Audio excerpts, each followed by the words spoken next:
I'm Nigel Hall. A very warm welcome to you to the iconic Churchill War Rooms, where history was literally made.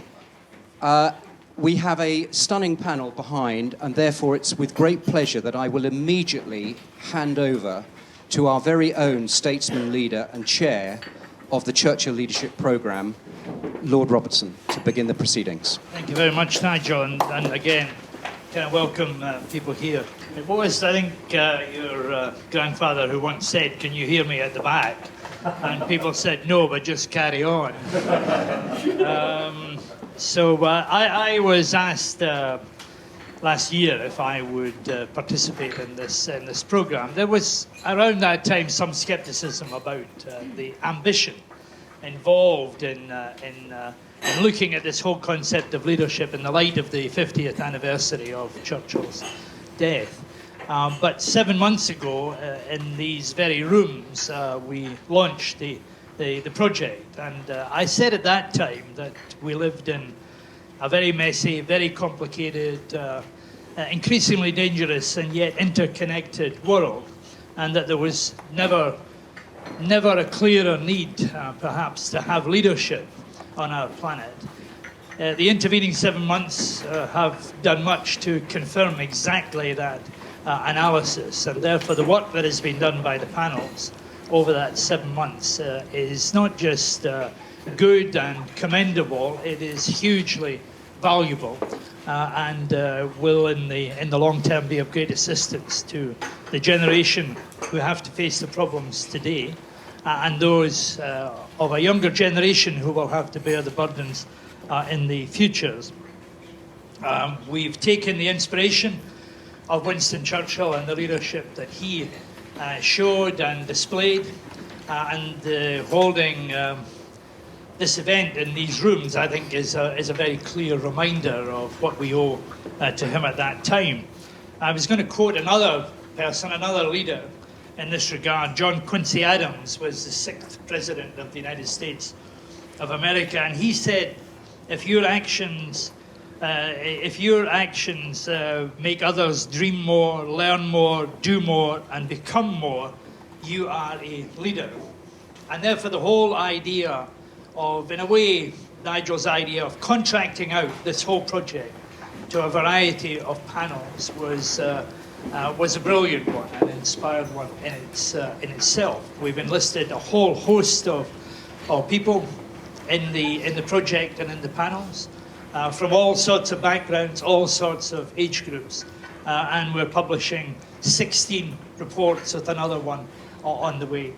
And these reports, as I said 7 months ago, are not simply an analysis of how bad the world is or how complex or how dangerous the world is, but it seeks to answer the so what question, the and therefore question that leaders pose. And therefore they analyse the problem and the problems, and they are myriad, but they also dig deep to find and to suggest some solutions to it. And one of them in particular, in one of the reports, suggests that leadership training should really be a foundation subject in our schools to try and bring on a new generation to bear the burdens that leadership has as well. So the panel here today, and I'm delighted that Fatima and Olly representing the next generation. We represent, many of us in the room, the fading generation, who are going to leave a pretty nasty legacy for the next generation to come. So these leaders coming in the future, I hope, will benefit from the reports that are here, from the work of the panels. The final thing I would say, because we're all going to try and be brief this morning, is to say that originally we saw this as a one-year project.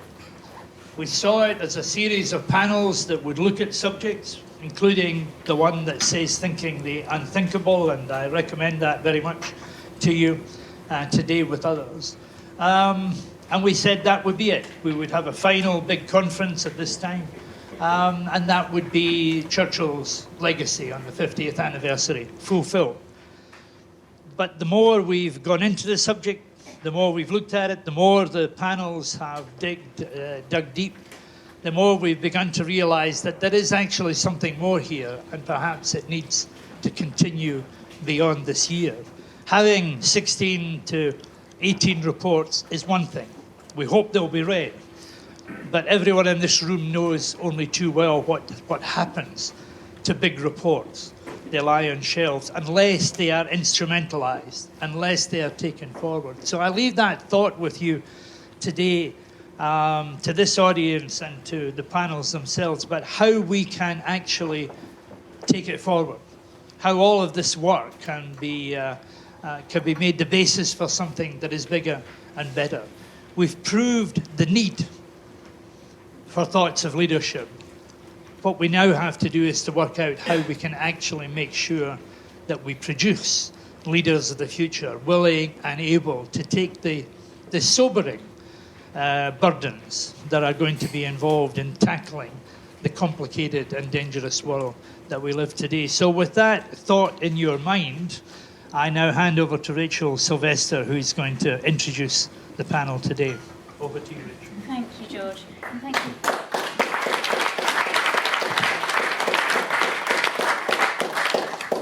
What struck me reading these fascinating reports is how incredibly dangerous and unpredictable the world is now, but yet how inadequate, according to the reports, the leadership is. The Thinking the Unthinkable report, which I thought was particularly interesting, talks about an executive myopia at the top of organisations, both business and government, and a failure not just to predict what are known as the black swan events, but also to not understand that there are black elephants in the room, issues that are there and always there but not confronted. So it was not just thinking the unthinkable, the report concluded, but not thinking about the unpalatable. And I think that's particularly relevant when it comes perhaps to climate change. So we'll just start. I'm going to ask each panelist just to briefly introduce themselves and then have a 3 or 4 minutes with their most important thoughts. So David, I'm going to start with you. Thank you. I'm David King, the Foreign Secretary's Special Representative on Climate Change. And certainly climate change fits into that category you've just described. What I think we are all aware of is a refugee crisis, and climate change is a driver of refugees driven from regions of the world that will no longer be habitable into regions of the world that are already overpopulated. And that's, I think, one of the big challenges that we are facing. So when I describe climate change as the biggest political and diplomatic challenge of our time, it's a challenge primarily because of the magnitude of the challenge, but it's also a challenge because it's a slow-burning fuse. And so grasping the nettle on a slow-burning fuse becomes a really enormous political challenge. We've got to build up to Paris, the COP meeting in December. And political appetite is sharpened. We've got many different people involved, whether it's the guy running the Bank of England or the Pope. They're all involved in raising awareness of the challenge at this point in time. My biggest fear is that as soon as Paris is finished and the meeting is done, people will rub their hands and say, let's move on to the near-term issues again. We've conducted a risk analysis, and that's one of the reports that we've made, and that risk analysis takes a reinsurance view of climate change, and we worked with leaders in China, India, the United States, and Britain. And when I say leaders from the reinsurance side, but also leaders from the climate science side and political advisors, politicians, admirals and generals. So we engaged the whole community. And the conclusion of the risk report, and I hope that some of you will go to that report, is that we are on a pathway, even given agreement in Paris, towards a 3.5–4 degrees centigrade world just this century. And anything above a 2 degree centigrade world is going to challenge us with enormous risks. So when I say risks, the risks we asked each country to put forward were what was the worst that climate change could throw at them, and then we analysed the risk going forward in time. So I just take one example, the failure of all 3 rice crops in China in 1 year. And while that is a less than 1% chance today, as we move towards even a 2 degrees centigrade world, that rises to a 1% chance in a given year. 1 in a 100-year event is not the sort of event that most governments would really like to face up to. These are risks that we really have to manage downwards. A second report also deals with an aspect of climate change from the science side, and this is looking at our eating habits. And you may say, what on earth has that got to do with climate change? But of course, what we're seeing is this rapid emergence of a new global middle class. 1 billion people in the year 2000, past 2 billion in the year 2013. That doubling happening very much in the Asia-Pacific region. And middle-class people around the world aspire to similar dietary habits. And so much more beef is being consumed around the world. Now, if we look at South America, we see that roughly there's 1 beef-producing animal per hectare. And as we then look at this in terms of water consumption, it's about 12,000 litres per kilogram of beef to produce. Now, quite frankly, as we move on towards 2030, just 15 years away, when the figure is expected to be 4.5 billion middle-class consumers on the planet's surface, we're not going to be able to produce the beef. Or if we do, we have a very short timeline afterwards because we will have taken out the forests of South America in order to produce the beef to meet demand. So there's the challenge that we're faced with, and we're all in it. We're all in it together because I suspect most of you are beef consumers. That's not looking at your size, it's just looking at the depth of your pockets is what I'm estimating from that. And then we have another report, and the final report I'll mention is from Kerry Cooper, which deals with well-being, and a subject which is just beginning to come to the sort of importance that many of us think it should have had a long time ago. And what he's looking at in his particular report is well-being in relation to the workplace. It's been an issue for a long time, since Dickensian times, of course. But the continued absence of thinking around well-being in the workplace is what Kerry Cooper is addressing in his excellent paper. So at that, I think I shall leave it to the other members of the panel. Thank you. Thank you.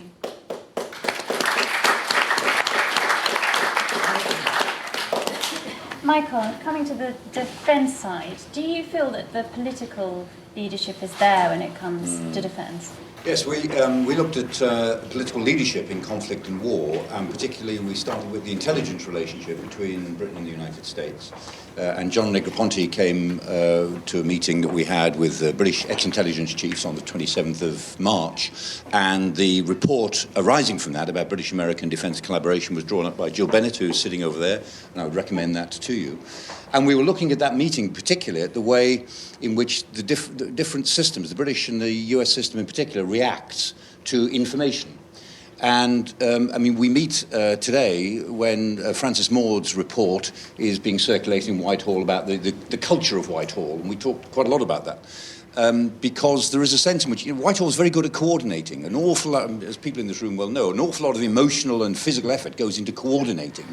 And sometimes what can be coordinated is the policy, not necessarily what is the right policy. So sometimes we have beautifully coordinated policy which is incoherent. Its output is incoherent, but it's beautifully coordinated. We're better than our partners at doing that, and we're noted for it in the international world. It doesn't always work that way, but sometimes it does. And that's one of the virtues and vices, I think, of the UK system. And so, in relation to this question of thinking the unthinkable, which the intelligence services in particular have a responsibility to try to do, I think we thought a lot about that. We live in a world of tremendous change. Of course we do. In the Middle East, there are 2 states collapsing. There are 2 states, or claiming to be states, arising. And that will, if this crisis goes on, it'll be 3 or 4 states collapsing and 2 or 3 states claiming statehood. So the Middle East is changing in front of us. In Europe, we see Europe, there's nothing new in what's going on in Europe, but we thought we'd banished these sort of politics from Europe a generation ago. It's old politics coming back. These changes are not conceptually new. We know what's going on, but things which are conceptually new, these, as it were, the black swans and the black elephants that the Thinking the Unthinkable report has looked at, I think are very important. So the social media and the alternative political articulation in world politics is really interesting. There are more people now in the world who own phones than have bank accounts. If you assume there's 4.5 billion people with bank accounts, you assume, therefore, if you've got a bank account, you've got a stake in your society in some way, more people own phones. And 2 billion of those 4.5 billion people who own phones, same number as bank accounts, actually have smartphones. So it creates more, as it were, international political articulation than necessarily than people have a stake in society. There's new things going on. Throughout Europe, the traditional parties are soaking up only 65% of the popular vote, whereas they were soaking up 85% of the popular vote only 10 or 15 years ago. Things are changing. That's a conceptually new development. Another conceptually new development is the way the world economy is creating completely new dynamics. 25 years ago, there was about the same amount of money chasing world output.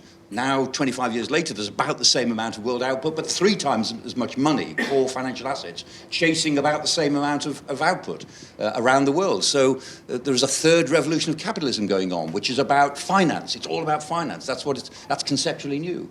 Or digitization. We live in digital society, huge amounts of data, which can be used and manipulated. And data is changing the sort of people we are, changing the sort of citizens we are. Those are all conceptual challenges. They're changing political processes more than what's happening in the Middle East or Europe are changing our day-to-day politics.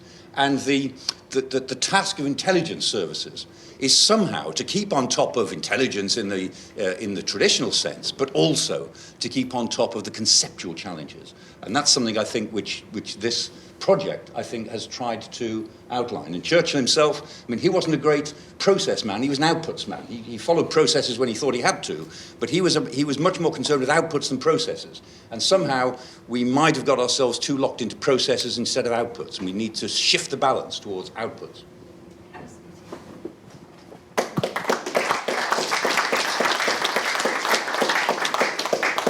Olly, I wanted to come up to one of the next generation of leaders. Do you feel that the digital revolution really is going to change things? I mean, you've grown up in that world, I guess. For sure. So, hi, I'm Olly. I was on the business and finance panel, and I've also grown up with digital, so I'm younger than everyone else. So I think it's some really interesting points have been raised already. I think particularly around the kind of long-term challenges. Something that we talked a lot in the business and finance panel was around leadership in terms of technology, and especially challenges that aren't particularly evident today. So one of those that I'd love to share with you is the challenge of job replacement. So people may have seen it's estimated, an Oxford report estimated that between 35 and 45% of jobs will be automated in the next 10 years. Now, that's very easy to think about kind of conceptually, I guess, but when you actually think about, for example, driving, so around 700,000 people make most of their livelihoods in Britain by driving. One night over the next coming years, all of those people will lose their jobs. And I think that that's the scale of the kind of challenge with technology, and that's why leadership is so important in those areas today, because it's actually private companies that are driving this change, and they're often completely unregulated, and there's no discussion amongst government or policymakers as to what to do with these changes. Why it's kind of so important and so kind of revolutionary, I think, is when you look at technology's role is basically to replace humans. So I work at Decoded, and we kind of help people understand technology and kind of skill up with their kind of technological kind of attitudes. And what that means is that you have a company like WhatsApp that was sold for $19 billion, and they had an employee base of like 50 people. If you look historically, that's completely unprecedented. For a company of that value to have that few employees means that actually those few people are incredibly wealthy, and then all the people who aren't employed by that company have no job. So I think that it really comes down to purpose. You know, if you look at companies like Unilever, for example, in sustainability, if you even look at a company like Tata, based in India, that's, I think, 66% owned by foundations, it's not unacceptable for a business to have purpose. A lot of people think that it is, but it's not. And also, I think that even in companies' self-interest, it's important to have purpose. If you look at a company like Tesla, so Elon Musk, who recently said that we need to move to Mars as soon as possible. So that's kind of a very intense purpose, but actually Tesla can attract much better talent than Google and Apple, despite the fact they pay lower wages and they don't have slides in their offices or anything like that. So I think just kind of really to echo these other guys' points, you know, leadership is kind of more important today than it ever has been before. Especially when it comes to technology, because lots of people siphon off technological challenges to their IT department or their data department, but these aren't technical kind of questions. They're actually really kind of philosophical, society-leading questions.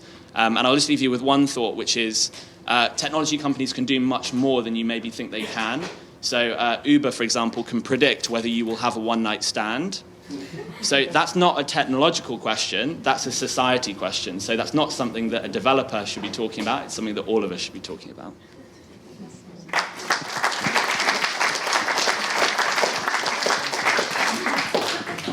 Ruth, I wanted to come to you now because you've been both in government and in business, and whether you felt that either or neither had caught up with this new world, and whether you felt that there was a sort of lack of bravery at the top. Indeed. I completely agree with the thesis, Rachel. And I've learnt a new acronym in the last couple of weeks, and it's included again in these reports, which is VUCA, VUCA, which is that the world is volatile, uncertain, complex, and ambiguous. And yet the leadership skills that we have and that are commonly valued and prized in society are those that are completely ill-equipped, according to these reports, to deal with that new, complex, interconnected, interdependent world. Now, this is something that I've seen in the civil service, in politics, and also in the last 5 years in business. There's a huge premium. In fact, conformity is prized. Now, you've seen that in the civil service with, coordination of policy briefings being what civil servants are valued for. You see it in collective responsibility in government. You see it in business, where there's a huge premium being put on being able to execute a strategy rather than being able to think about strategy. And one of the things I was most struck by in the last 5 years in banking is that those people that seem to float effortlessly to the top are those that are necessarily ill-equipped to deal, or may well be ill-equipped to deal with the really big strategic challenges facing either the corporate world or indeed society. So that came out very, very strongly in these reports, that we need a new set of leadership skills. We need people who are maverick in the business world. We need people who are maverick in the boardroom. And then we need people who are able and prepared to think the unthinkable or the unpalatable in politics and the civil service as well. So I wanted to mention a couple of the other reports. How do we go about producing people with those sorts of skills? Now, the young leaders, I think, and maybe Fatima, you'll be talking about this, talk about the necessity of bringing this into education. Well, this is something I'm now just moved to St Mary's University. This is something we're actively considering offering to every single one of our students going forward, is the opportunity to develop as leaders as part of the curriculum that they undertake at university. Can people really show that they have the ability to rise above the ordinary day-to-day activities, take on responsibilities, and develop a value system and a vision that is sufficient to inspire others? And lastly, I just wanted to mention the Faith and Religion report. It's quite striking whenever you read a series of reports about leadership that religion isn't mentioned very often.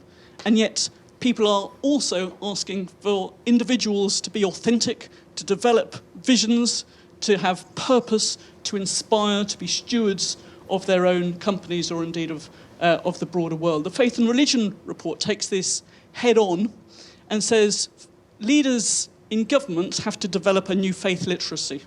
They have to understand what really does motivate many, many people around the world, And instead of squeezing religion to the margins, as often seems to be happening in a liberal democracy, they ought to take faith groups on as partners in developing the new visions that are needed for the future. And in fact, in implementing some of the ideas that come out of that deliberative debate. So lots of food for thought, and I think lots of practical advice going forward as well.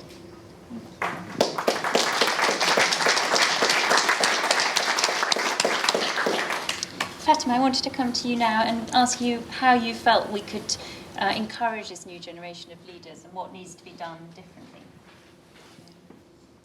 So hello everyone, my name is Fatima Islam and I have the privilege of being part of the Churchill Next Generation Leaders Fellowship. So within this report we obviously looked at how leadership can be put into education. Everybody here has talked about how crucial leadership is, and we've realised that we need to get this into mainstream education because of its importance. So some of the key sort of factors that I'd like to take out of the report that we came up with is the fact that with regards to leadership and its training, it needs to start being put into the foundations, the grassroots of mainstream education, and this is starting right from primary education. So starting this off at primary, it needs to be nurtured through to secondary and then post-secondary level as well. So we all in school, you're always taught about great leaders from the past as well as looking at present leaders who are quite inspirational. However, you're never really taught about the qualities of a great leader and what you need to do to become a great leader. And this is especially crucial in today's generation, as some of the other panelists talked about. We're facing issues that we may not have seen before or weren't highlighted so much previously, such as the rise in technology and the potential the benefits that it brings, but also the potential problems that it can bring, climate change and so many other issues. And because of all of this because of all of these sorts of issues, leadership training needs to be implemented from a younger age so that people feel more confident and comfortable progressing on later on in life with this. Leaders also need to be relatable to those that they're leading, basically. So nowadays, leaders seem so out of reach for common folk like myself, and that's why some of the schemes that the report sort of suggested, such as the buddy scheme and the Meet a Leader program, are so crucial. So it fosters a sense of community, these sort of schemes, and they allow future leaders to become better citizens within their own communities, and this will encourage them to become a great leader.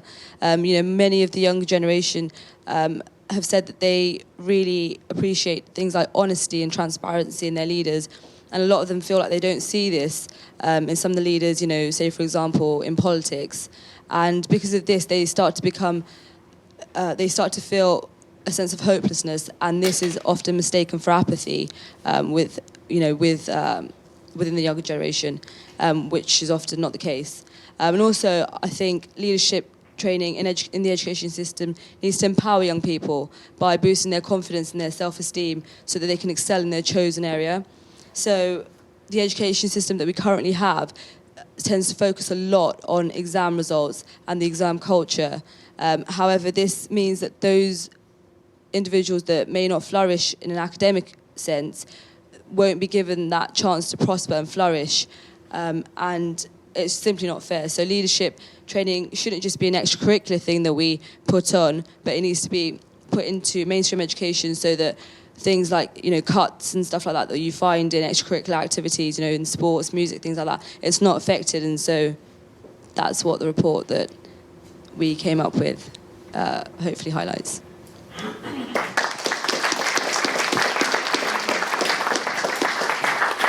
We're going to open the discussion up to the floor now. So any comments or questions? I'm going to take 3 at once and then onto the panel. Has anybody got anything they'd like to ask? Yes. Olly, you raise the prospect of change happening so quickly. Of course, in my great-grandfather's day, converting the Royal Navy from coal to oil had huge military advantages, but it left huge problems at home. That's an example of something changing overnight. John Lachlan. Yeah, I'd like to respond to what Michael Clarke said, which I think is very interesting. And it does strike me that we're still living in a world in which our institutions are basically coming from the 19th and 20th centuries, and our conceptualizations of those kinds of institutions are still from that period. But we need to reconceptualize all of our political concepts, what is an institution, our global relationships, in a way that's suited to the 21st century because of these vast changes that are occurring that have been mentioned on the panel, whether it's new technologies, new media, travel, immigration, etc., etc. And I think we still haven't caught up with the realities on the ground. And maybe this is where the universities also come into this picture, that we need to have thinkers in universities who are actually trying to explore these issues, working with the other sectors. And I think the series of reports that we have are very, very valuable for doing that, I think. Yes, the lady in the blue jacket. I'm wondering about Ruth's comment about the importance of mavericks in business and politics, and wondering, when a maverick who is believed by younger people emerges on the scene and is attacked and crushed by the establishment, do the mavericks have to come from the establishment? And in that case, can there be a maverick? Or are we doomed to continue as we are? Ruth, do you want to deal with that one first? Yeah, no, absolutely. Your party has a potential maverick as its leader now. I mean, mavericks can come from the establishment, but they don't have to. And it's probably better if the establishment tries to breed diversity of thought and opinion. It's something that I think should happen in the boardroom, for example. While, at the moment, normally the chairman, I must say, looks around and tries to build a board very much in their own image, it makes a lot more sense today to try and find at least one or two people who think differently to the norm to engender a sort of rich type of debate. Again, in companies, it's quite important to build a senior leadership team where at least one or two people don't fit the standard bill. And it is possible to do that. I've seen, examples of that happening. But if you don't find those skills within the existing establishment, then I think it's incumbent to try and work with outside parties and take external advice as well. And that's one of the themes that comes up in the reports, in fact.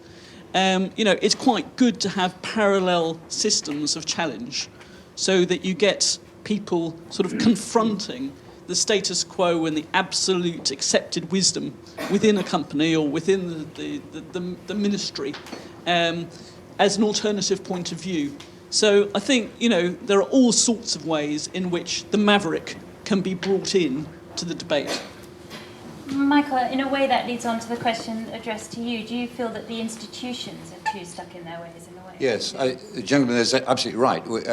Most of our international institutions are 20th century creations, and it's not surprising. I mean, most of them arose out of that post-war environment of 1945 to the 1960s, and they developed in that way. It's not completely hopeless, of course, because there's lots of good arrangements in the world. People are not stupid, and they make their own arrangements. But we're halfway towards new institutions in the sense that there are patterns of behaviour which are being codified through, for instance, the TPP, the Trans-Pacific Partnership, is a good example now of new trade arrangements and liberalisation and harmonisation in the Pacific, the TTIP applying to Europe. These are examples within the World Trade Organization. There's lots of arrangements being made, but they're not really quite being institutionalised. And when they come up against the institutions, they're coming up against 20th century institutions with 21st century ideas. So it's not hopeless, but we need, or the world needs to take another step to try to help institutionalise a lot of these informal arrangements. Lord West and I were at a meeting yesterday with Michael Chertoff dealing with the problem of interception, this issue of the whole Snowden revelations question. And there's an enormous problem in the different legal jurisdictions around the world to control the way data is used. And so some progress is being made among like-minded states, but it's a rather early stage. And that's a good example. Unless quite sophisticated arrangements are made soon, the internet will become several internets. It will balkanize. It's already beginning to happen. And it's a good example that we really have got to see the problem, go for the output, and think about the process second in those sorts of cases. And just to echo what Ruth was saying, I mean, I've lost count of the number of times that I've been invited to official meetings as the last speaker to offer an alternative view. And you're there as the cabaret. You're there to prove that they listen, but of course they don't, because you're just there to be entertaining. Olly, I was interested in, relevant really to the question of how things do change, the world does change, but do you think attitudes to information have changed in that perhaps the sense of privacy, there is a more kind of radical view now among the new generation? Definitely. I think also just to directly answer the question posed to me, I think lots of people, whenever I talk about change, feel like I'm saying there's more change now than there's ever been before. And everyone's like, but the Industrial Revolution and all of these things. And I think I'm completely not saying that at all. I think all that I'm saying is, the impact of change is the really important thing, and that technology drives inequality. And I think it's a really important point around institutions, which is the institutions constructed in the 20th century are not set up to deal with the impact that technology is bringing. They're not set up to deal with the inequality. They're not set up to deal with the fact that you can have so few employees doing so much. And I think also, particularly to the data point, they're not set up to deal with the amount and quantity of data that's being generated. To give you an example, if I write a play, so if I sit down and produce some data with a pen, I have complete ownership over that data. If I buy a Fitbit, so a fitness device, and create a unique data pattern with the way that I move my arm, I don't own that data. That makes absolutely no sense. But the reason that I don't own it is because Fitbit, there's a grey area, and Fitbit, of course, wants to own the data. So if you're a private company that can make money off data, of course, you're going to try and own it. The discussion and debate around these sorts of issues is 10 years behind where it should be, and particularly because people don't understand the issues. So I think that's why the change is not the debate at all. I think it's really about how we're dealing with the impact of what technology is doing. But it doesn't just drive inequality, does it, technology?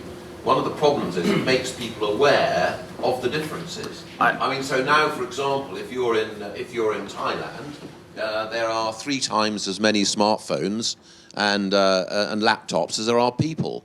And you see with the people from Syria fleeing the war in Syria, marching across Europe, they're all talking to each other on smartphones. And how they manage their data roaming bill, I have no idea at all. I mean, I find it a catastrophe just going to France. But anyway, they're all talking to each other on the smartphones, and because they're aware, they're instantly aware of this place that seems to be different and is more wonderful. You go to the favelas in Brazil and they are aware. Now, only 20 years ago, 30 years ago, they weren't aware of those things. And that causes immense problems. I mean, there was the mention, I think, of global warming. One of the biggest problems I think we have in the world is overpopulation. We are dramatically overpopulated, and it's getting worse at a horrifying rate when you bear in mind all the other things. I was just going to... one of the issues I was going to talk about was social media. I mean, the whole impact of social media. I mean, when one looks at it with the Arab Spring, when one looks at the implications of social media in our political systems, I'm not sure we've managed to get our minds around that yet, really to think it through. And there is this, I'm afraid, there's a lot of instant gratification. People like instant gratification. That makes strategic thought very, very difficult, because almost inevitably, thinking in strategic terms, the things that Churchill could do. There's a book out on Kissinger recently. You might not like him, but I mean, he thought strategically. These people understood the broad sweep of history. They understood, that all of these things that affected over generations and how countries had formed and these things, and they were able to look to the future. But they knew these things would take time. We have now a mass of people who don't expect anything to take time. They want an instant result. And I'm not sure how we can get round that problem. Michael?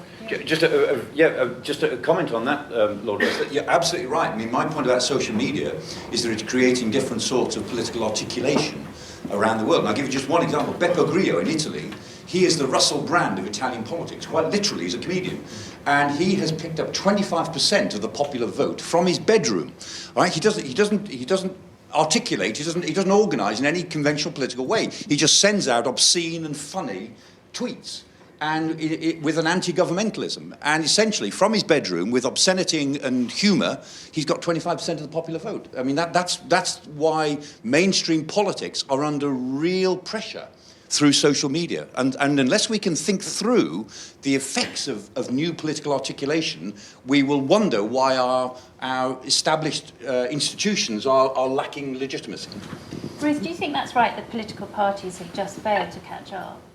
Yes, I do actually. I think there's a real crisis of legitimacy in leadership, and I think it's shown in politics just as it is in other spheres of life. If you look back at the MP's expenses scandal, it's just an example of the fact that people no longer trust elites. If you look at what's happening with the Euro referendum, or indeed the debate in Scotland, in every sphere, you'll see that leadership and the natural right of the elite to rule is being questioned, and rightly so. And one of the factors underlying that is a much more empowered population who aren't necessarily, they don't necessarily involve themselves in political movements in the way that people used to in the past, but act through social media.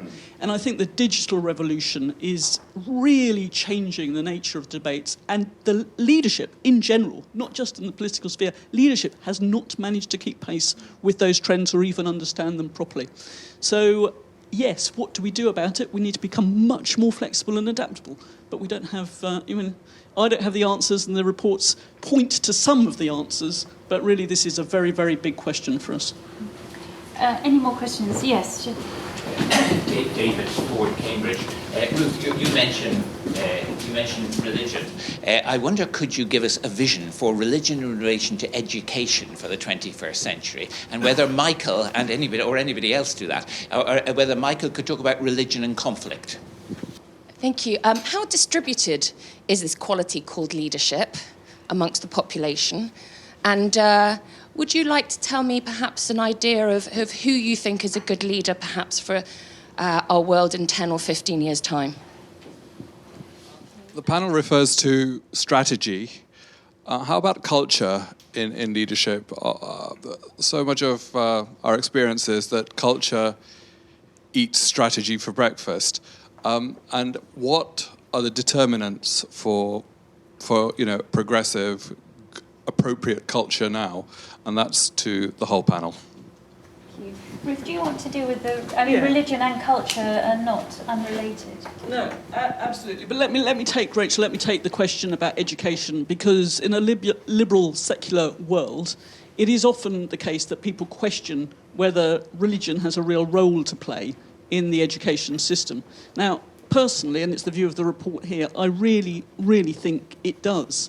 That if you start seeing religion through a negative prism always, the chances are that you just push one of our greatest assets out to the sides and ignore a fundamental motivator of people and what their sort of world views are based on. As I think it was Clinton that said, although I may have got it, maybe it wasn't Clinton, that you can't put on religion the way you put on and take off your boots. You know, it is something that really underpins people's personal identities. Now, in my view, and in the view of the report, this is something we should nurture, appreciate, and develop as part of individual self-worth. And that means that, religion has a very strong role to play in the education system, but that it has to be outward-looking rather than inward-looking. And I think that's the great challenge for society, is how do you make sure that you equip people to be comfortable with their own identity, to feel valued as partners in the political system, and yet make sure that those institutions, for instance, schools or universities, really, really do reach out to the wider world and embrace those strengths, rather than purely focus on religion as a negative issue in society. Can I just jump in? Ruth, I think one of the mistakes we constantly make in our country, and our leaders make, is that we think we're in a liberal, secular world. Most of the world actually is focused and thinks in religious terms, or a huge chunk of it. And I think it's one of the huge errors we constantly make, because we think of people looking at problems in the way we look at it, in a very liberal, secular way. And most of the world are not liberal and secular, I'm afraid. And then we miss the big issues that are happening to the world, which, as we know, has been one of the faults of foreign policy in recent years in the West, is that we don't understand true human motivation. So I couldn't agree more. Could I bring Michael in here? Do you feel that there's a danger of segregation, so that religion through the centuries has been a source of conflict? Yeah, when we think about religion and conflict in world politics, I think there's a sort of spectrum. There are conflicts which are defined by religion, but not about religion. I mean, the troubles in Northern Ireland were defined by religion, but they were not about religion as such. I mean, the two religious communities were not trying to destroy the religion of the other, but the issue between them was defined by their religion. And some conflicts are about religion. And one of the big questions we've got to ask ourselves now in what's happening in the Middle East is this the beginning of the third millennial struggle between Shia and Sunni?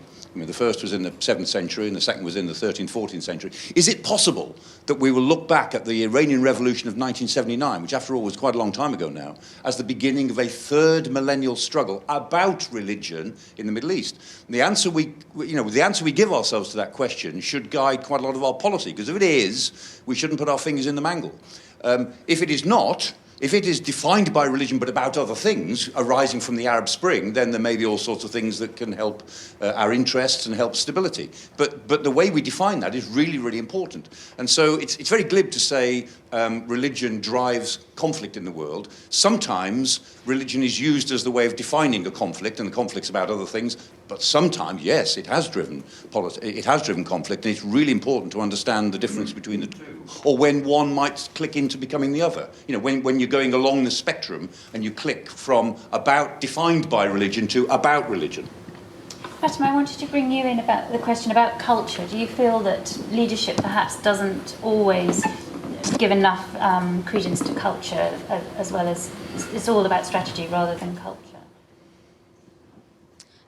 I think I'd agree with that. So I think leadership, it focuses on...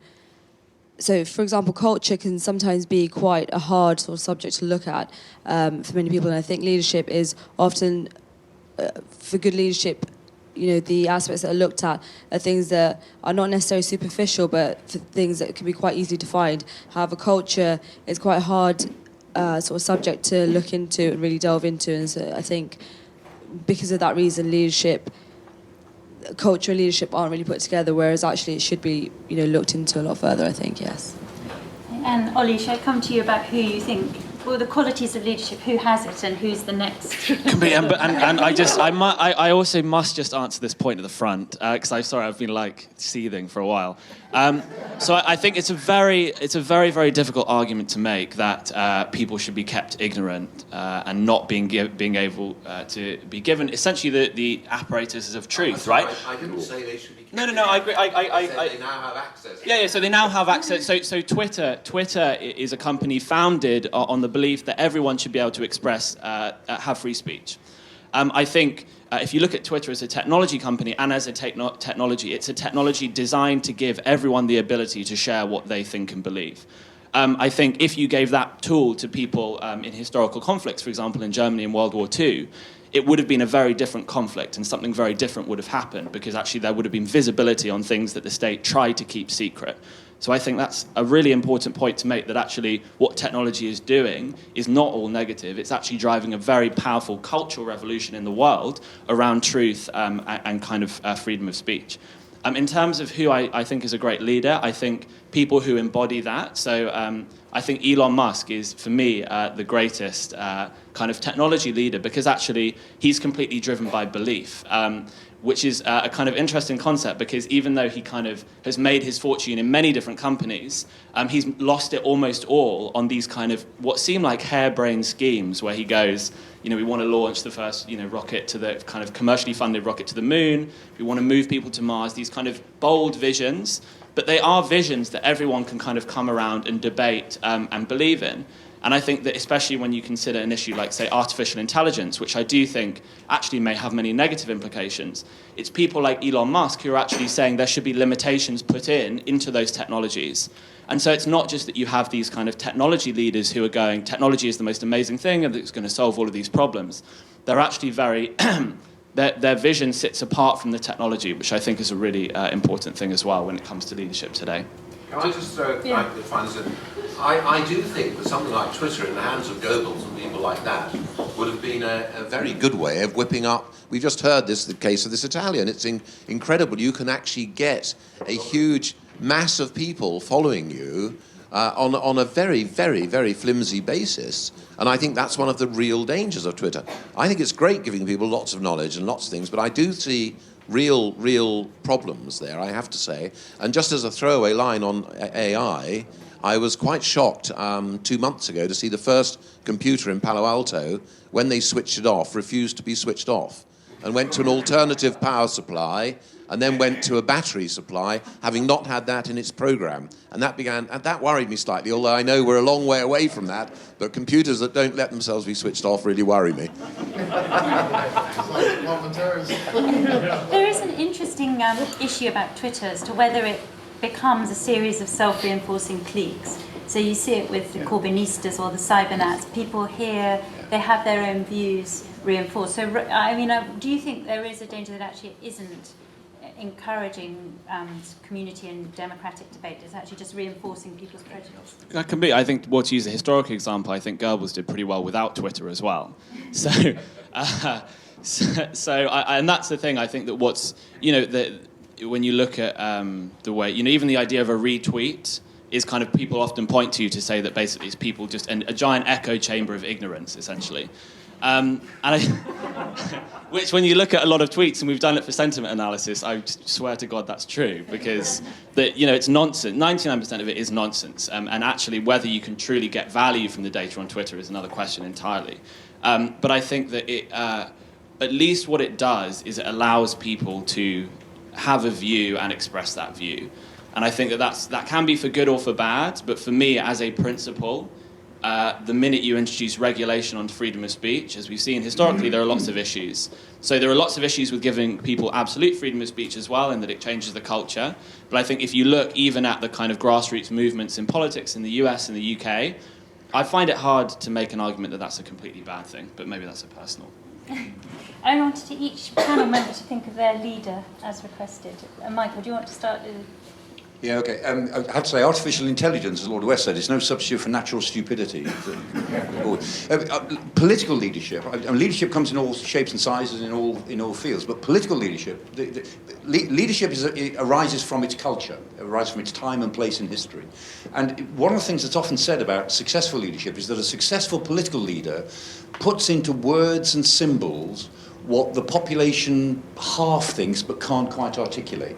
And that the technique of really excellent leadership, when you see it, is that a leader can sort of see where the grain is lying, can go with the grain and articulate what people half feel, and are glad that leader has put it into words or put it into symbols.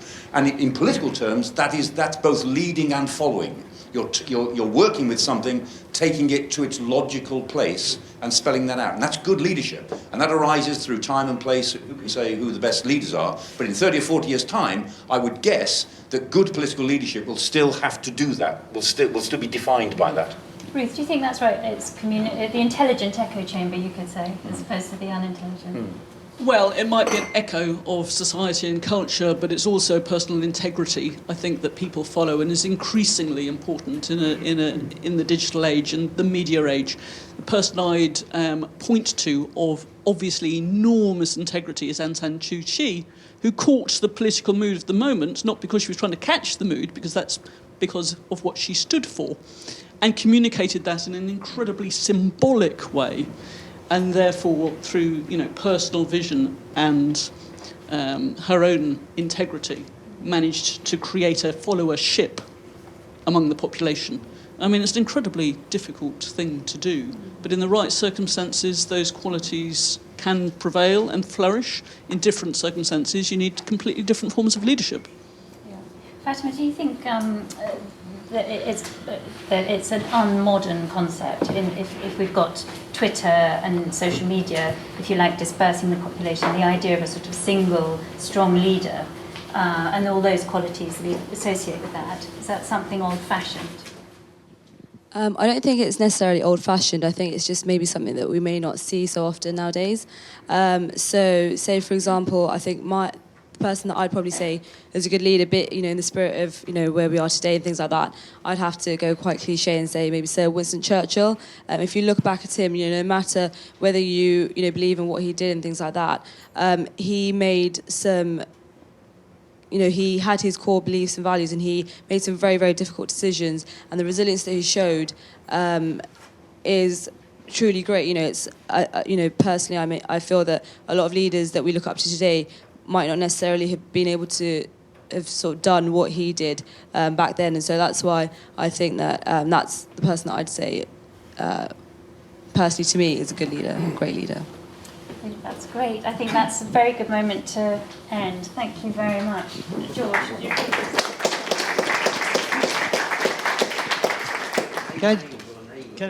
Can I just sort of make the point that although I started this off by saying that Churchill was the inspiration in leadership, and therefore we tend to think in terms of great leaders, whether it's Nelson Mandela or Churchill. Actually, leadership is something at a micro level as well, people in local communities, and therefore we mustn't get sort of bogged down with thinking in terms purely and simply about great political leaders or great industrial or technical leaders as well, because we need to breed leaders who can take local communities, local groups as well. So the factors involved may actually be quite similar. But if we get magnetized by thinking, that the great leader is the model, then we're going to get completely misled. I was Secretary General of NATO. I was the Defence Secretary of this country. So I fit into probably a stereotype of somebody who is a political leader. And I didn't make any mistakes. And therefore, I'm still, I think, sort of regarded. Well, but, I had some pretty truculent employees as well. But despite that, I survived from that. But I think the key thing here, when we're talking about leadership, the inspiration is there about a man who made through his lifetime a huge number of mistakes. Had it not been for the Second World War, had that leadership quality not come out, he would have been written off as a complete failure, a political maverick who actually achieved pretty little. So we need to encourage the idea that leadership involves failure as well as success. And it requires motivation of people, not just at the grand level, but at the smaller levels as well.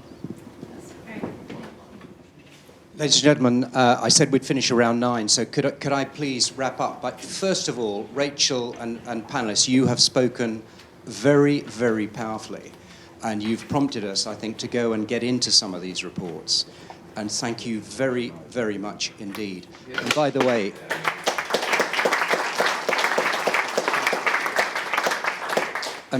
if I can plug, Rachel has I think a larger than normal column or major article in the Times today.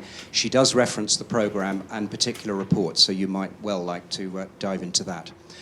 I'm going to take about 45 seconds, if I may, because I want to say some essential thank yous, and I want to point out that there are more specific panel media and open events where you can come along and there will be the experts from each panel and you can therefore get into the detail, and I'll give you that in a minute.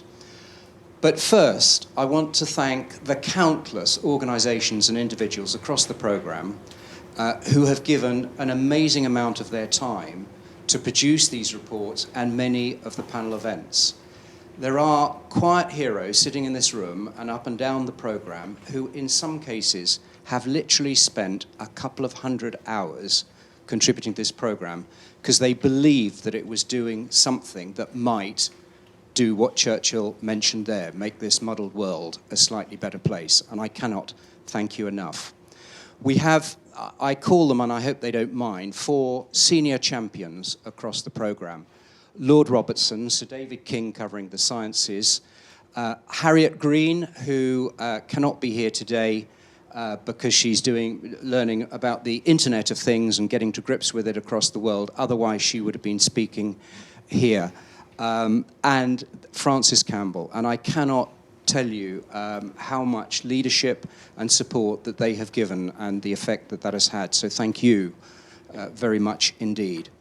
And can I thank the Winston Churchill Memorial Trust, because it was the spark of their idea that put leadership into the Churchill 2015 commemorations and helped this programme at a very difficult time to sort of get on the road.